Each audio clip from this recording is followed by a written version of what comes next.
السلام علیکم ورحمۃ اللہ وبرکاتہ۔ الحمد للہ رب العالمین والصلاة والسلام علی اشرف الانبیاء والمرسلین نبینا محمد وعلی آلہ وصحبہ اجمعین وبعد۔ یقول اللہ سبحانہ وتعالی اعوذ باللہ من الشیطان الرجیم قل ارأیتم ان اہلکنی اللہ ومن معی او رحمنا فمن یجیر الکافرین من عذاب علیم قل هو الرحمن آمنا به وعليه توكلنا فستعلمون من هو في ضلال مبين۔ ان آیتوں میں اللہ تبارک و تعالیٰ نے یہ بات بیان فرمائی ہے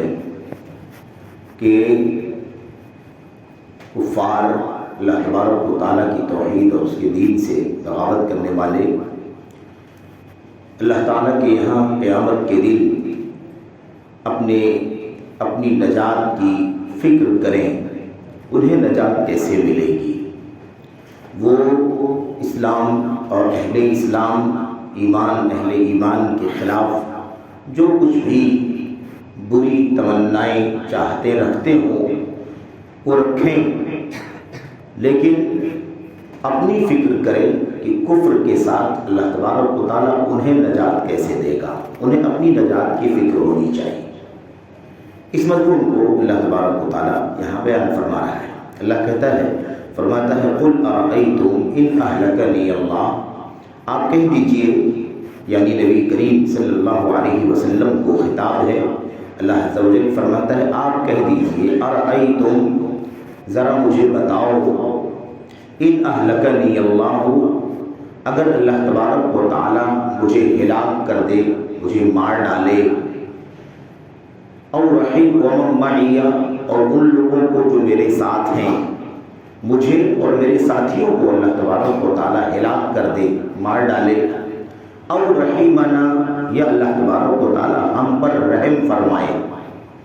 دونوں میں سے کوئی بھی ایک چیز اللہ تبارک و تعالیٰ اگر چاہے، اگر ہمیں ہلاک کر دے، میرے ساتھیوں کو ہلاک کر دے، یا مجھ کو اور میرے ساتھیوں پر اللہ تبارک و تعالیٰ رحم فرمائے۔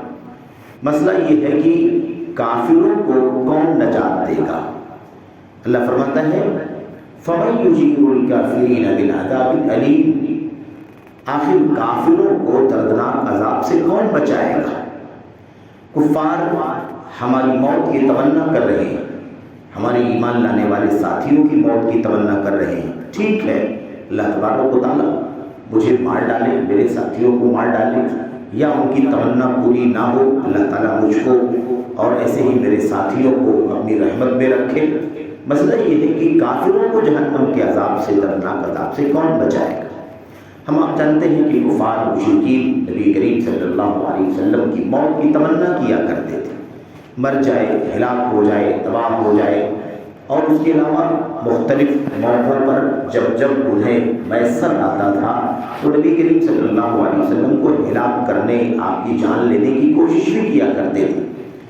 اسلام کی تاریخ میں کئی ایک واقعات موجود ہیں جب کفار نے، مشرکین نے، اسی طرح سے یہود و نصارہ نے نبی کریم صلی اللہ علیہ وسلم اور آپ کے چیدہ ساتھیوں حضرات صحابہ کرام ابو بکر صدیق، عمر بن خطاب، عثمان غنی اور ایسے ہی چیدہ صحابہ کرام کو قتل کرنے کی سازش بھی کی اور کوشش بھی کی، لیکن بہرحال اس میں وہ کامیاب نہ ہو سکے، کیونکہ اللہ تبارک و تعالیٰ کے یہاں سب کے آجال، یعنی سب کی زندگی اور موت کے مقررہ وقت طے ہیں، اس لیے اس میں اللہ تبارک و تعالیٰ کے یہاں تبدیلی نہیں ہو سکتی۔ اللہ تبارک و تعالیٰ نے آپ کو، آپ کے ساتھیوں کو بچایا، آپ کی حفاظت فرمائی، اور اس طرح سے وہ اپنے مقصد میں کامیاب نہ ہوئے، یہاں تک کہ اللہ تبارک و تعالیٰ کا دین، توحید کی نشر و اشاعت اور دنیا سے شرک اور بدعقیدگی کا خاتمہ ہوا، اور لوگوں کو جنت کی راہ ملی، جہنم سے بچنے کی سبیل ملی۔ یہ اللہ تبارک و تعالیٰ کی طرف سے مقصود تھا، جو اللہ تبارک و تعالیٰ نے پورا کیا، اور پھر اس کے بعد اللہ کے نبی علیہ السلام کی وفات ہوئی۔ قرآن کریم میں اس مسئلے کو بیان کیا گیا۔ سورہ طور میں اللہ تبارک و تعالیٰ فرماتا ہے بل هو شاعر نتربص به ریب المنون، کیا یہ لوگ کہتے ہیں کہ یہ محمد صلی اللہ علیہ وسلم تو شاعر ہے، اب یہ سوچتے ہیں، ان کی چاہت یہ ہے کہ زمانے کے حوادثات ایسے کچھ ہوں، زمانے کے حوادثات دہر، حوادث دہر جسے کہا جاتا ہے، اس کے نتیجے میں اس کی موت ہو جائے، یہ ختم ہو جائے۔ کس طرح سے جو بھی اس سے ملتا ہے، جو بھی اس سے ملاقات کرتا ہے، اس طرح سے اس کی باتوں کو سن کر بھی گرویدہ ہو جاتا ہے۔ شاعر لگتا ہے کہ جو اپنی شاعری سے لوگوں کو متاثر کر لیتا ہے، ساحر، جادوگر لگتا ہے جو لوگوں کے دلوں پر اپنا جادو چلا دیتا ہے۔ تو ام یقولون شاعر، کیا یہ لوگ کہتے ہیں محمد صلی اللہ علیہ وسلم کے بارے میں کہ یہ شاعر ہے،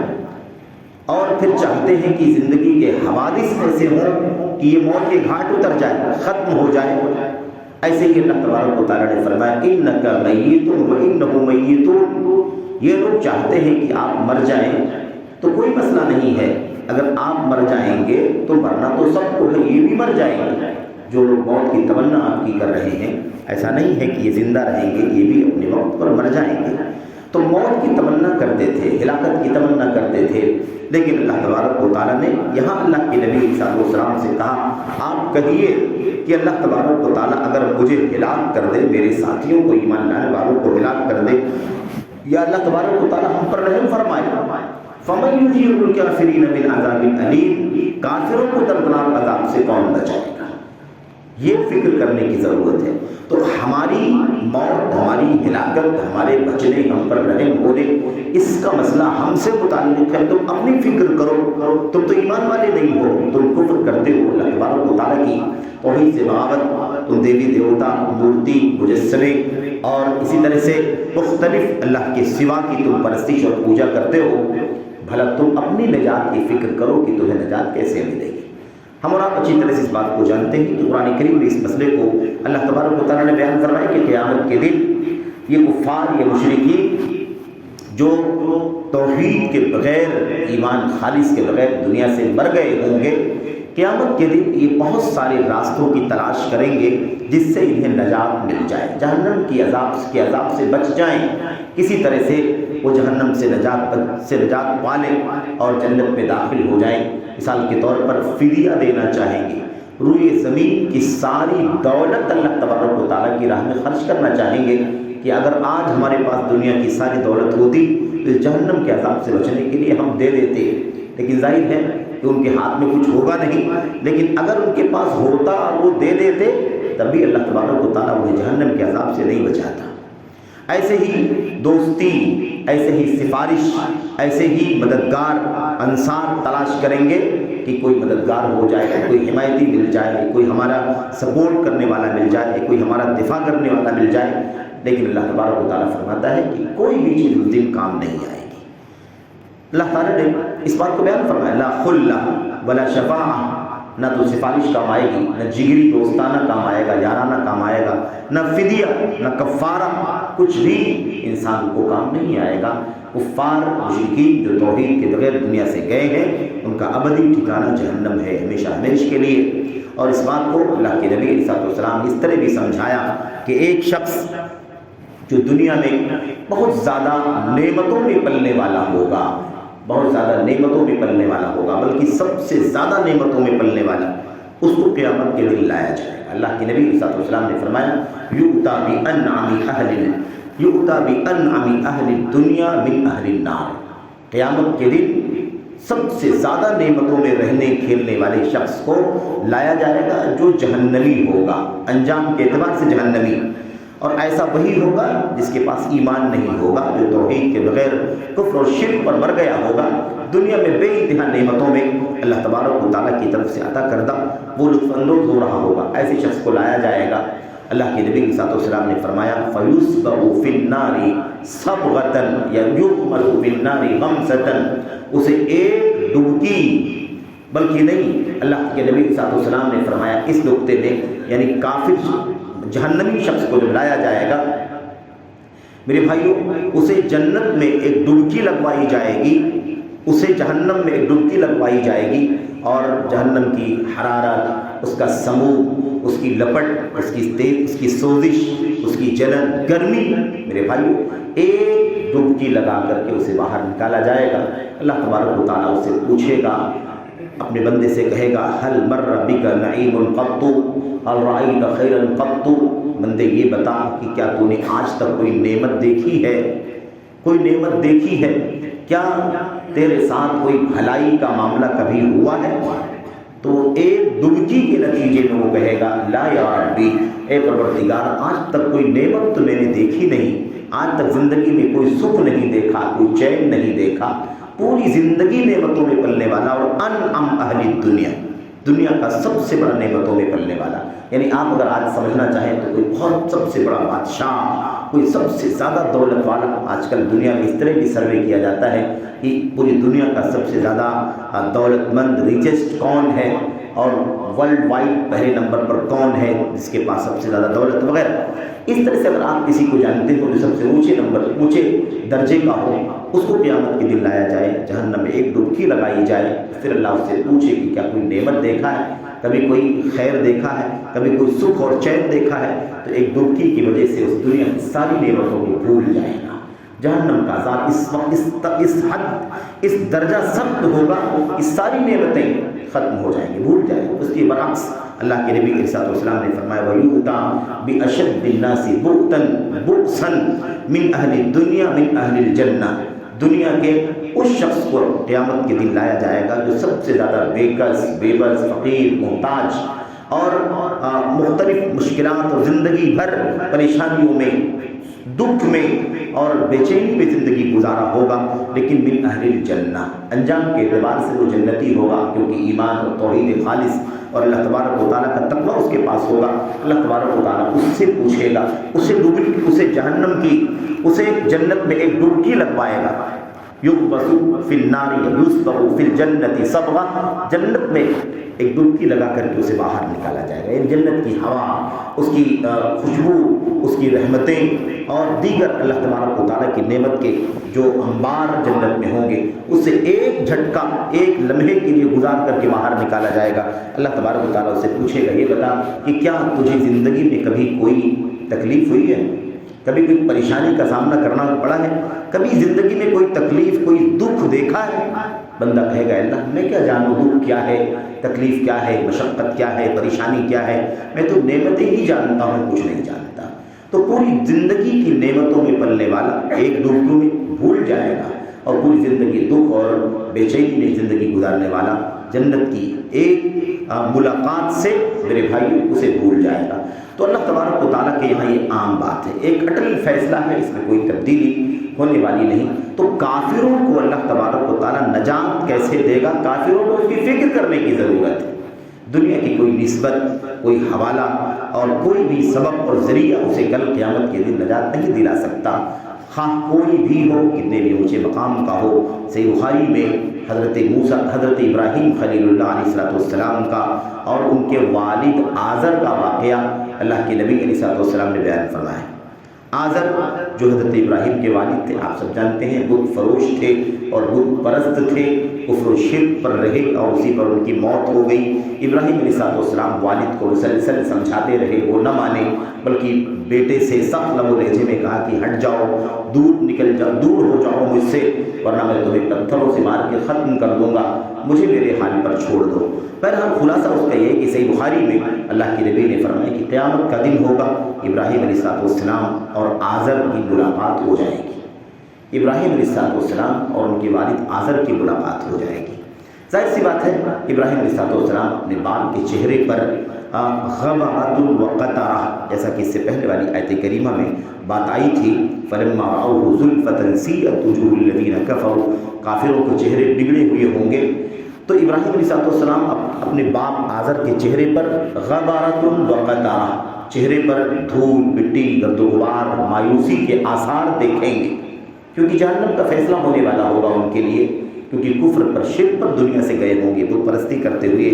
تو ابراہیم علیہ السلام اس منظر کو دیکھیں گے، باپ سے کہیں گے یا ابتی، جیسے دنیا میں کہا کرتے تھے اے میرے ابا جان،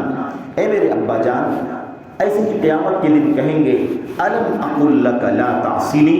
ابا کیا میں نے آپ سے دنیا میں نہیں کہا تھا کہ میری نافرمانی مت کیجیے، میں اللہ کا نبی ہوں، پیغمبر ہوں، مجھے میری بات آپ کو مان لینی چاہیے تھی، آپ نے میری بات کیوں نہیں مانی؟ الم اقل لک لا تعصنی، کیا آپ سے میں نے کہا نہیں تھا کہ میری نافرمانی مت کریں، میری بات مان لیں؟ لیکن آپ نہیں مانے، اور آج یہ صورتحال ہے، آپ کے حق میں جہنم کے فیصلے ہیں اور آپ کو عذاب سے دوچار ہونا ہے۔ تو ابراہیم کے والد اس دن اس بات کو سن کر کے کہیں گے فَالْيَوْمَ لَا أَعْصِي، ٹھیک ہے بیٹے دنیا میں تو نہیں مانا، نافرمانی کی، لیکن آج میں تمہاری نافرمانی نہیں کروں گا۔ فَالْيَوْمَ لَا أَعْصِي کا سنو، عبرت ہے، نصیحت ہے اس حدیث میں نبی کریم صلی اللہ علیہ وسلم کی، اور جو ابراہیم اور ان کے باپ آزر کا واقعہ، باپ دنیا کا بت پرست، بت فروش، اور بیٹا میرے بھائیوں بہت بڑا معزز برگزیدہ پیغمبر اور نبی خلیل اللہ تبارک و تعالیٰ۔ ابراہیم علیہ السلام کے والد کہیں گے آج میں آپ کی نافرمانی نہیں کروں گا، آج تو آپ جو کہیں گے میں مان لوں گا۔ یہ بات سن کر کے ابراہیم علیہ السلام بشارت سمجھیں گے کہ دیکھو باپ تو راضی ہے بات ماننے کے لیے، اللہ تبارک و تعالیٰ سے متوجہ ہوں گے اے اللہ کیا تو نے مجھے یہ نہیں کہا تھا کہ تو مجھے قیامت یہ دن رسوا نہیں کرے گا؟ یا ربی الم تقل لی انک لا تخزینی یوم القیامہ، قرآن کریم کی آیت میں اللہ آپ جانتے ہیں اللہ تبارک و تعالیٰ نے کیا فرمایا، رب لا تخزنی یوم یبعثون۔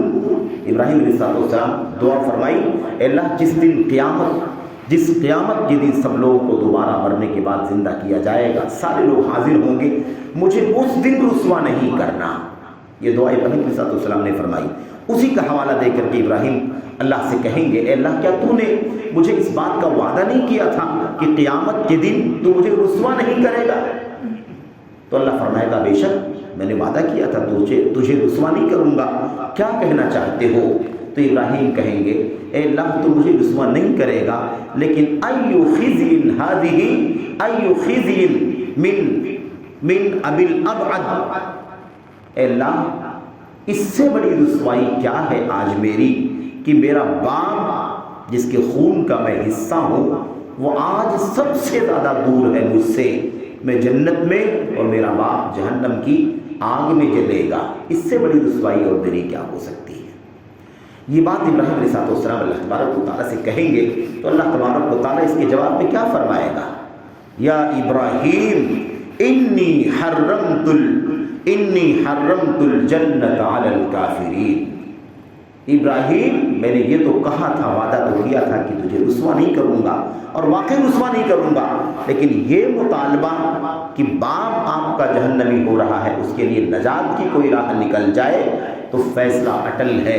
میں نے جنت کو کافروں پر حرام کر دیا ہے، میں نے جنت کو کافروں پر حرام کر دیا ہے، کوئی کافر جنت میں داخل نہیں ہو سکتا ہے، یہ ایک اٹل فیصلہ ہے۔ باپ نبی ہو، بیٹا نبی ہو، باپ بت پرست ہو، بیٹا بت پرست ہو، ساری مثالیں موجود ہیں۔ یہاں ابراہیم نبی ہے، باپ جو ہے وہ بت پرست ہے۔ حضرت نوح علیہ السلام میرے بھائیوں وقت کے نبی ہیں، بیٹا مشرک اور کافر ہے۔ ایسی حضرت لوط اور دیگر نبیوں کے واقعات ہمارے سامنے ہیں۔ اللہ نے فرما دیا انی حرمت الجنت علی الکافرین، میں نے کافروں کے لیے جنت حرام کر دیا۔ کیسے اس بات کا مطالبہ کر سکتے ہیں آپ کہ آپ کے باپ کے ساتھ جنت جہنم کے بجائے جنت کا فیصلہ ہو جائے؟ کفر پر موت ہوئی ہے۔ آج بات مان لینے سے، آج اطاعت کر لینے سے نجات نہیں مل سکتی۔ یہ دنیا نہیں ہے، یہ آخرت ہے۔ آج یہ عمل کا دن نہیں ہے، آج یہ فیصلے کا اور بدلے کا دن ہے، رزلٹ کا، نتیجے کا دن ہے۔ عمل کا وقت دنیا میں تھا، دنیا ختم ہو چکی، یہ آخرت ہے، موت کے بعد دوبارہ زندہ کیا گیا، آج فیصلے کا دن۔ اور اس کے بعد ابراہیم علیہ السلام کو کہا جائے گا ابراہیم اپنے پیر کی طرف دیکھیے، انظر الی قدمی، اپنے پیر کی طرف دیکھیے۔ ابراہیم علیہ السلام اپنے پیر کی طرف دیکھیں گے اتنی دیر میں جتنے میں پہلی گفتگو ہو رہی تھی، اور اب یہ پیر کی طرف دیکھ رہے ہیں۔ باپ ان کے پیروں کے پاس، قدموں کے پاس کیچڑ میں لپٹے ہوئے لت پت، جس کو ہم لوگ اردو میں یا اپنی زبان میں لکڑ بگھا کہتے ہیں، اس جانور کی شکل میں ان کے پیروں کے پاس کیچڑ میں لت پت پڑے ہوئے دکھائی دیں، اور نہایت بری شکل میں، بری حالت میں، یعنی ایسی حالت میں کہ انسان کی نظر پڑے تو کراہت اور نفرت طبیعت محسوس کرے، اس حالت میں اپنے باپ کو اپنے پیروں کے پاس دیکھیں گے۔ اور اس کے بعد اللہ کے نبی صلی اللہ علیہ وسلم نے فرمایا کہ اللہ تبارک و تعالیٰ کا حکم ہوگا کہ ابراہیم کے باپ آزر کے قوائم یعنی ان کے پیروں کو پکڑو فرشتوں اور اسے اٹھا کر کے جہنم کی کھائی میں پھینک دو۔ یہ سارا منظر ابراہیم علیہ السلام کی آنکھوں کے سامنے ہوگا۔ تو اللہ تبارک و تعالیٰ کے یہاں کافر کو نجات کیسے ملے گی؟ کافر اس کی فکر کرے،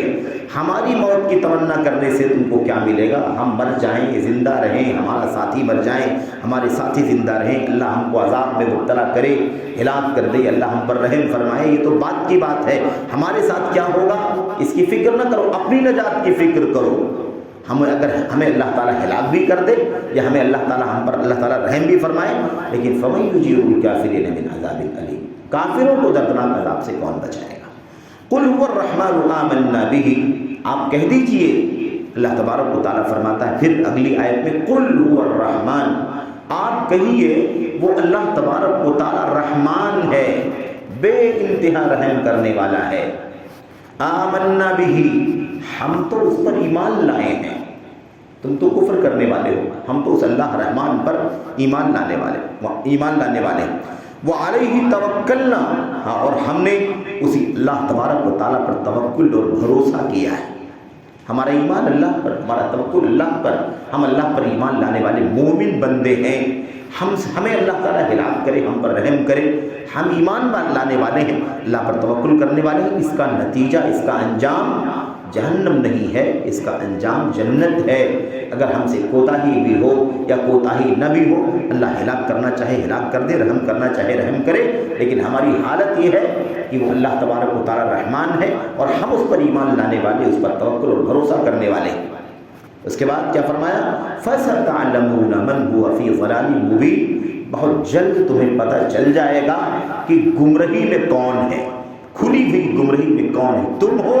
یا ہم ہیں، اس کا پتہ بہت جلد چل جائے گا۔ فَسَتَعْلَمُونَ، بہت جلد اشارہ ہے قیامت کی طرف کہ قیامت کا دن قائم ہوگا، حساب و کتاب کے ترازو لگائے جائیں گے اور یہ چیز کھل کر کے آ جائے گی، تم گمراہ ہو یا ہم گمراہ ہیں، تم ہلاکت کے قابل ہو یا ہم ہلاکت کے قابل ہیں، تم جنت کے مستحق ہو یا ہم، تم جہنم کے مستحق ہو یا ہم، یہ واضح ہو جائے گا۔ تو اللہ تبارک و تعالیٰ نے اس مسئلے کو یہاں پر اس طرح سے بیان فرمایا ہے۔ تو کفار مشرکین کا انجام کیا ہوگا، اہل ایمان کا انجام کیا ہوگا، یہ دونوں چیزیں بالکل واضح ہیں۔ آدمی کو اپنے ایمان، اپنے عمل کے اعتبار سے اپنے انجام کی فکر کرنے کی ضرورت ہے۔ میں دوسرے کی فکر کروں کہ وہ ہلاک ہو جائے، برا ہو جائے، اس کا ناش ہو جائے، اس کے ساتھ ایسی مصیبت آ جائے، ویسی آ جائے، اس سے کہیں زیادہ ضرورت ہے کہ اپنی ذات کی ہم فکر کریں کہ ہماری اپنی نجات کا کیا ہوگا۔ تو اللہ سے دعا کریں کہ اللہ تبارک و تعالیٰ ہمیں، اللہ نے کفر سے، شرک سے، نفاق سے بچایا ہے، اللہ تعالیٰ ہمیں اور آپ کو اپنے ایمان کو مزید خالص کرنے کی توفیق عطا فرمائے۔ ہمارے اعمال کی کوتاہیاں، ہمارے سلوک کی کوتاہیاں، ہمارے کردار کی برائیاں، اللہ عز و جل ہمیں اور آپ کو اسے توبہ کرنے کی اور اپنی اصلاح حال کرنے کی توفیق عطا فرمائے، اور اللہ تعالیٰ ہم سبوں کی مغفرت فرمائے، اپنے فضل و کرم سے جنت کا مستحق بنائے، جہنم سے آزادی عطا فرمائے، آمین یا رب العالمین۔ وصلی اللہ وسلم وبارک علی نبینا محمد وعلی آلہ وصحبہ اجمعین۔ السلام علیکم ورحمۃ اللہ وبرکاتہ۔